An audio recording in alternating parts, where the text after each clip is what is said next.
Hello, my name is Kim Williams, and I am a social worker at the Brown Cancer Center. I'm a licensed clinical social worker, and I work with our breast cancer team. But anyway, I am also a sex therapist. You may wonder how on earth I came to be a sex therapist after, being a social worker and working with breast cancer patients. Then, how did that happen? But very logically, from my point of view, I've worked with breast cancer patients for right around, going on 11 years now. And one of the things that, over time, you sort of get to know some of the issues that people have, and you develop a comfort level with talking with people. And one of the issues that I saw over and over and over again was, and it was generally women who were sometime out of their treatment, maybe a couple of years post being, having treatment, having chemo, having any sort of treatment at all. And one of the things that I would see was that, there would maybe be relationship issues, if divorces or breakups from long-term relationships, and kind of drilling down into that, it was sexual health and loss of libido, and that caused troubles and problems in these people's relationships. And so it caused the relationships to end in some situations, and that just didn't seem right. So nobody was talking about this. That was one of the things that the literature definitely showed, is that women were not necessarily bringing it up, either because they just weren't thinking in terms of it having a relationship to their medication or their cancer diagnosis or the surgeries, or they were ashamed to, or they were embarrassed to, depending on who their doctors were. And doctors weren't bringing it up. Doctors weren't talking about that. And they weren't saying, hey, this may happen, or asking, is this happening? The doctors weren't leading with that question. How's your sex life? That was just not on the table. So it didn't get talked about. And so I kind of took it on as my personal quest, and I brought it up, and I would talk about it, and I would ask women, you may have some issues wanting sex, desiring sex, finding pleasure in sex, and boy, you open the door for something like that, and you're going to get all kinds of responses, and I did, and which was great. It's a thing, and I'm probably not telling you anything you don't know. You probably already know it's a thing, but there's some stuff that you can do about it. So first of all, I'm talking to you. You all are younger women, so I have this conversation with every patient. I've gone into 89-year-old women and talked to them about their sexuality and their sex life, and what maybe their treatments or what the cancer diagnosis is going to do about that. It's kind of a twofold thing, because first of all, there's a physical thing happening. You have breast cancer, and so the treatment for that breast cancer runs the gamut. Maybe you've had every bit of this, maybe you've only had one part of this, but there can be a surgery. More often than not, there's a surgery. That's either a lumpectomy, meaning they take the tumor out of the breast, a small chunk, or a mastectomy, meaning they take the whole breast or both breasts, and so some type of surgery in that regard, and followed by, sometimes, not always, chemotherapy. So you may then get, or maybe you get it before the surgery, a course of chemotherapy drugs, and sometimes, not always, radiation. So chemotherapy obviously is a medication that you're having injected that runs throughout your body. It's going to go throughout your bloodstream. So it's going everywhere, and everywhere that cancer might be. Radiation is focused, so it's going to be more focused on the area where there was a tumor. And then finally, if you have an estrogen-driven or a hormonally positive breast cancer, then you are more than likely going to receive some type of anti-hormonal therapy. Arimidex, tamoxifen are a couple of the names. So you may receive every bit of that. You may receive one or two of those. So But what those medications have in common, if we're looking at it from a sexual health standpoint, is they're going to jack you up in some regard. If you have surgery, even if you have a very simple lumpectomy, your breast is going to be in some situations disfigured. If you have a mastectomy, one or both, you're going to be disfigured in some way, even if you have reconstruction. And disfigured may not be the most polite word, but it's the reality.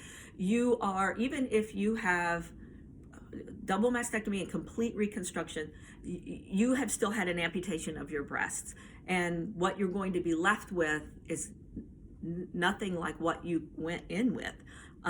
You're either going to have no breast whatsoever and some scars, or you're going to have a reconstructed breast. Either way, they're not yours. And you may not have any sensation, you may not have any feeling whatsoever on the breast or the nipples. So if you were a person who got a lot of sexual satisfaction from your breasts, you're not going to have that anymore, and that's a real loss for a lot of women. And so it's important to understand that, and take time going in to acknowledge that, and take time to grieve the loss of your breasts.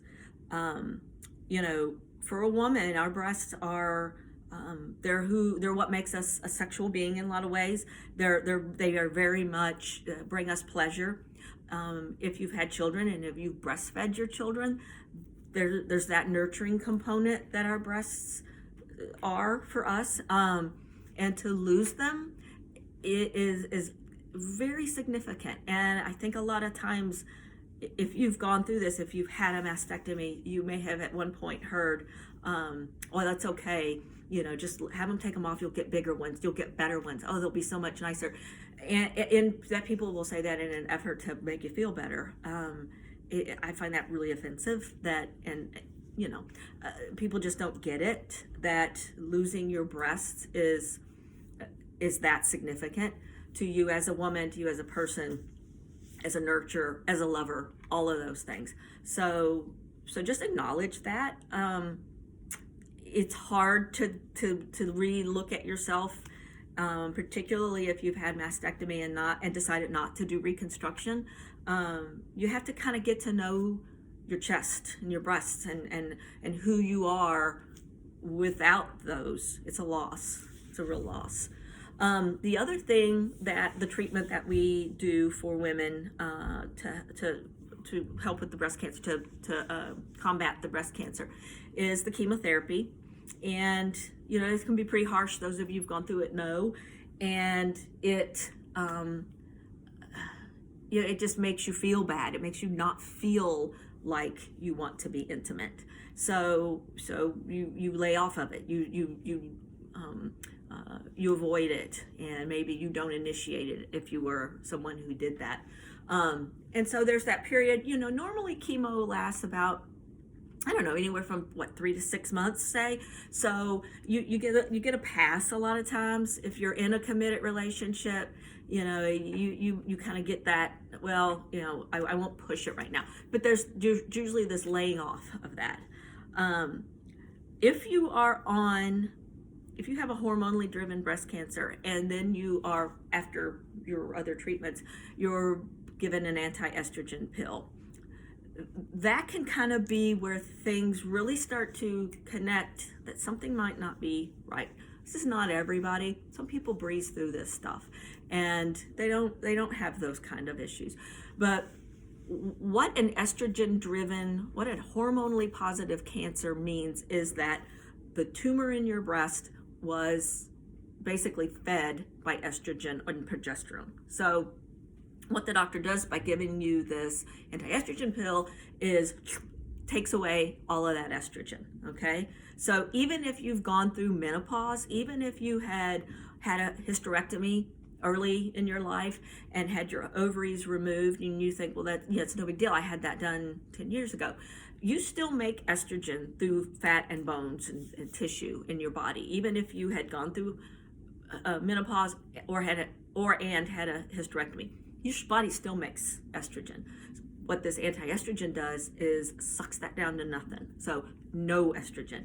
So that's why some of the side effects is of these medications, they'll tell you is like going through menopause again, even if you've gone through it once. One of those things that can happen is, or one of the very big side effects that happens is vaginal dryness. So going through menopause, getting older, all of those things, moisturizing is not, we just don't moisturize very well. And that goes for our face. You think about that. That's why women wrinkle. That's why we're constantly putting on moisturizer so we don't wrinkle. We keep our face nice and moist. But we don't do that to our vagina because we don't think about that. And that just happens naturally, for all of our lives. And that's estrogen working. And it causes you to just moisturize routinely and to lubricate when you're excited. So that's why you've never really had to think about that because it happens naturally. Well, when we take that estrogen away, now there's nothing lubricating, there's nothing moisturizing. Two different things, and I want to be real clear about that. Estrogen would tell our brain to provide moisturization kind of on a regular daily basis for the vagina. And it would do that. We didn't pay much attention to it. It just happened. It was fabulous. Have you ever had an experience when you were menstruating, if you used a tampon and you tried to put it in or take it out when you were dry, and how that felt?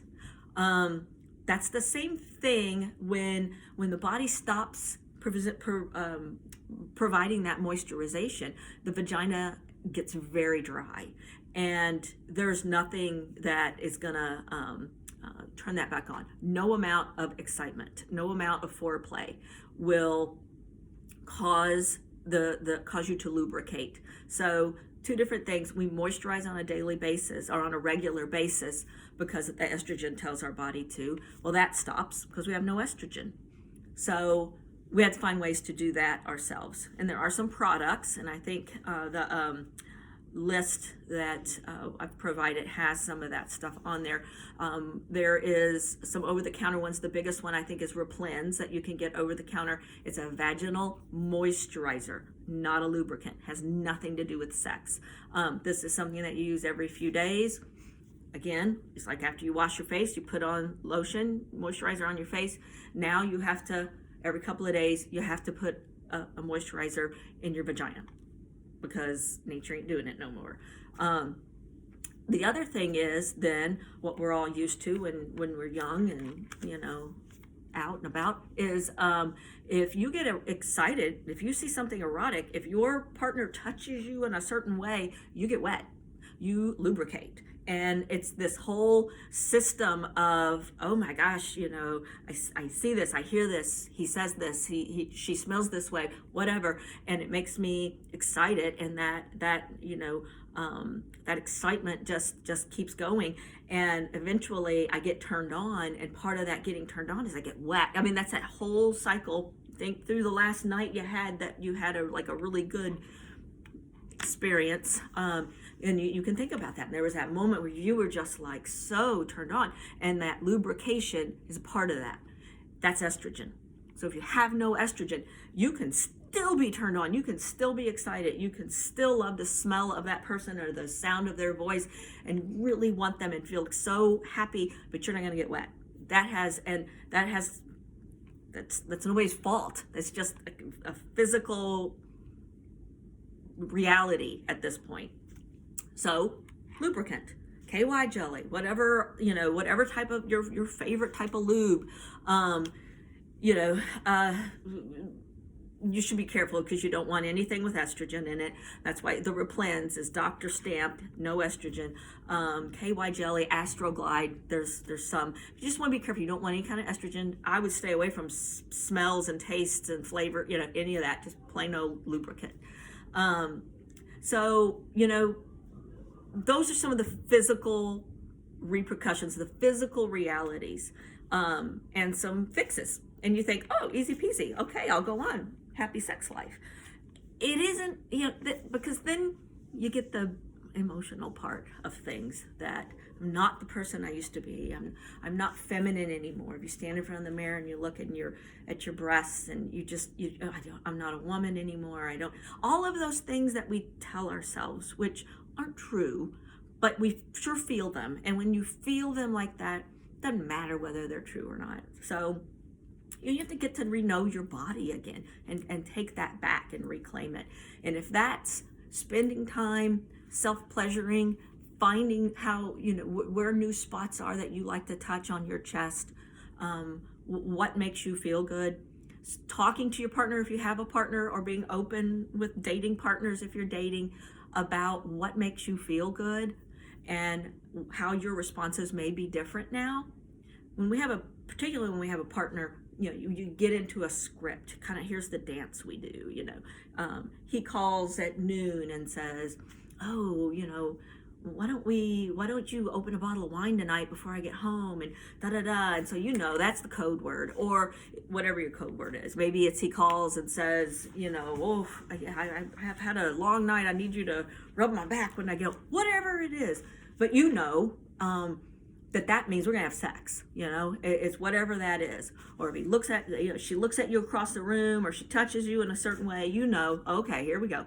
And when you're into it and when it's going well, that's fun and it gets exciting, and this is what's going to happen. And at some point, you start to touch and you start to feel, and you get that excitement and that rush, and the estrogen kicks in, you get wet, and you get, and then it just happens. But what happens sometimes is when we're afraid of what might happen, because either we didn't try the moisturizer, we didn't try the lubricant, and the first few times we tried to have sex, once you started having this vaginal dryness, it hurt, you don't want to do it anymore. And so if sex is painful, if anything's painful, you don't want to do it. And so when that phone call comes, or that look across the room, or whatever that code is for, hey, let's get it on, you freeze up. And so not only are you not lubricating and not, what normally are the signs that estrogen sends through, you're completely clenched up and shut down, because, oh my God, he's going to want to have sex. She's going to want to have sex. This is going to hurt. I'm not going to be able to do it. And that your mind starts already setting up the scenario. So what do you do when he comes home through the door with that bottle of wine? Instead of, hey, baby, you're home. Oh, let me open the wine. You're like this.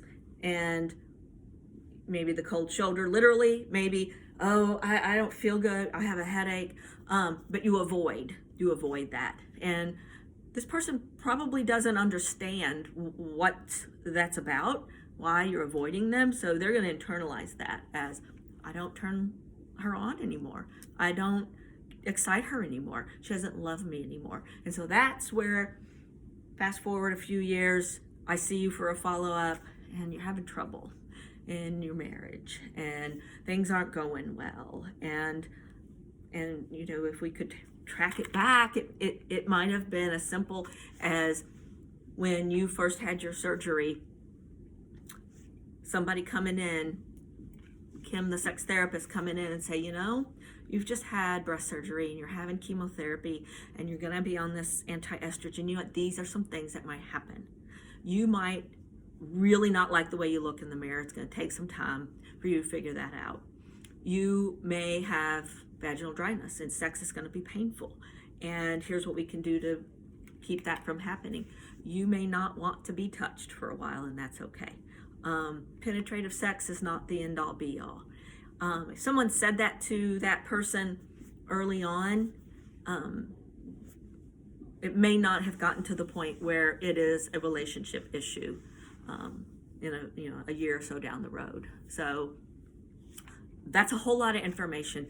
I wish I could take questions. I can take questions. If you have questions, you send them to me, and I will answer as best I can. I see breast cancer patients at the Brown Cancer Center. You do have to be having some amount of your treatment at the Brown Cancer Center for me to be able to see you. but that's the kind of stuff I work on with people, because 20 minutes or 10 minutes in a room really isn't enough.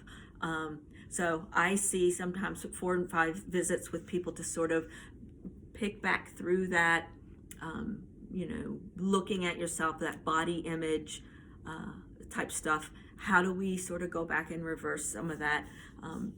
Now in your brain, sex is painful, it hurts, I don't want to do it. Okay, I get that. Let's work back through that. How can we maybe reverse some of that, get back some of that libido, because cancer can take a lot from you, and it does not need to take your sex life. You deserve to have good, happy sex. So I hope that helped. I hope just having someone say those things out loud to you acknowledged some of the things maybe that you're feeling. And if you have other questions, I am the breast cancer social worker at the Brown Cancer Center. So if nothing else, if you remember that, if you called the Brown Cancer Center and said those things, you'd get me. My cell phone number, my work cell phone number is 502-648-6732. Feel free to call me. I'll answer any questions. But I think my contact information, email, and that type of stuff is on some of the handouts you have. So anyway, take care of yourselves.